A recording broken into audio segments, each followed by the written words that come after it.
यो WhatsApp guys, कैसे सभी लोग, वेलकम बैक टू लंबे टीवी। आज हम देखेंगे एक ऐसी हॉरर स्टोरी जो वर्ल्ड में फेमस है। चैनल पर नए तो चैनल को सब्सक्राइब कीजिए। और स्टार्ट बताना चाहता हूँ। हमारी कहानियाँ देखने वाले 80% लोग ऐसे हैं जो हमारी वीडियोस एंजॉय तो करते हैं, लेकिन उन्होंने हमारा चैनल अभी तक सब्सक्राइब नहीं किया है। अगर आप उन 80% लोगों में से हैं, तो बस आपको एक छोटा सा काम करना है। इस वीडियो के नीचे आपको एक सब्सक्राइब बटन दिख रहा होगा, बस उस सब्सक्राइब बटन को दबाना है। बस इतना सा काम करना है आपको। Mahakumbh horror story. आज की ये कहानी थोड़ी अलग है, क्योंकि इंडिया के सबसे बड़े मेले महाकुंभ के बारे में है।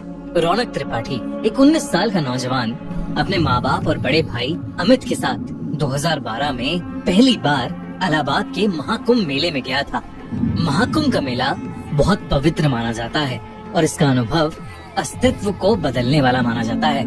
पर रौनक के लिए ये एक रिलीजियस ट्रिप से ज्यादा एक एडवेंचर था। उसने अपनी दादी से कई बार सुना था कि यहाँ देव और असुर दोनों के किस्से छुपे हुए हैं और महाकुंभ के समय संगम का पानी अपने अंदर एक अलग सी शक्ति समेट लेता है।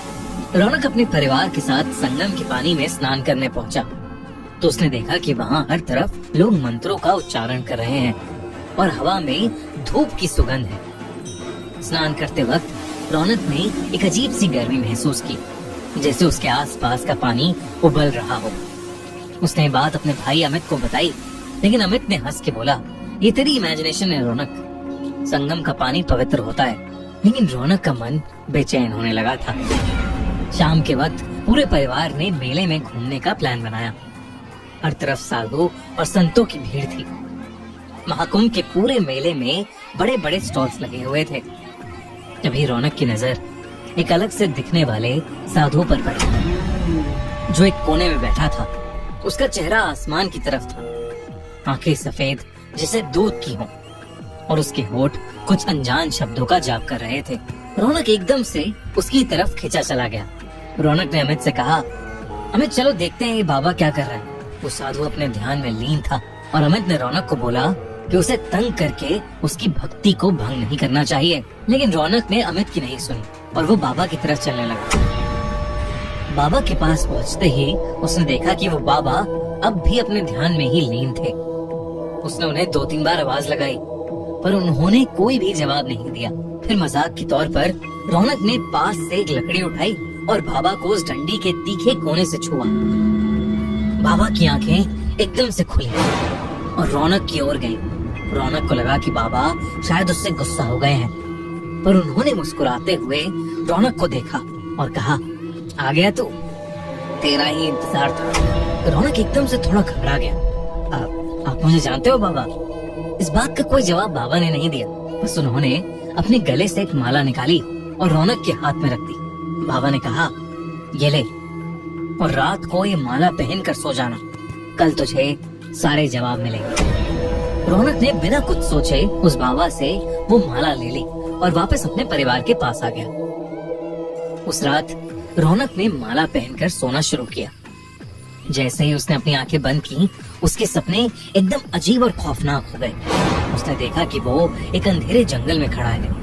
उसके आसपास बड़े बड़े पेड़ हैं, जिनमें आग लगी हुई है और उस आग से पूरा आसमान लाल हो गया है। तभी उस जंगल में एक गहरी आवाज गूंजने लगी, जैसे कोई उसका नाम पुकार रहा हो। वो आवाज धीरे धीरे उसके करीब आई और एक काले साए के रूप में उसके सामने आकर खड़ी हो गई। उस साए की भी आंखें लाल थी और उसने अपनी पतली उंगली से रौनक की तरफ इशारा किया। मुझे लेने आया था और तेरे साथ चलने का समय है। उस साए ने रौनक से ये कहा और एकदम से वो साया जैसे उसके अंदर ही समा गया। रौनक चिल्लाते हुए नींद से उठा।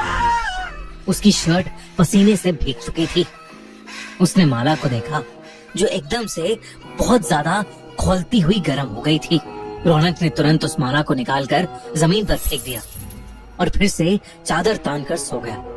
अगले कुछ दिनों में त्रिपाठी परिवार के साथ अजीब अजीब घटनाएं होने लगी, जिससे रौनक के पापा की कपड़ों की दुकान में शॉर्ट सर्किट होने की वजह से आग लग गई। उसके भाई अमित को जॉब से निकाल दिया गया और उसकी माँ की तबीयत अचानक ही बेहद खराब रहने लगी। इसी बीच रौनक एक दिन अपनी अलमारी साफ कर रहा था और सफाई करते वक्त उसके होश ही उड़ गए।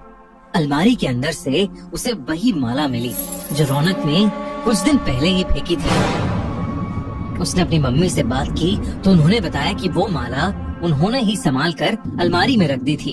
अब रौनक को यकीन हो गया था कि जो कुछ भी हो रहा है वो शायद उस माला की वजह से ही हो रहा है।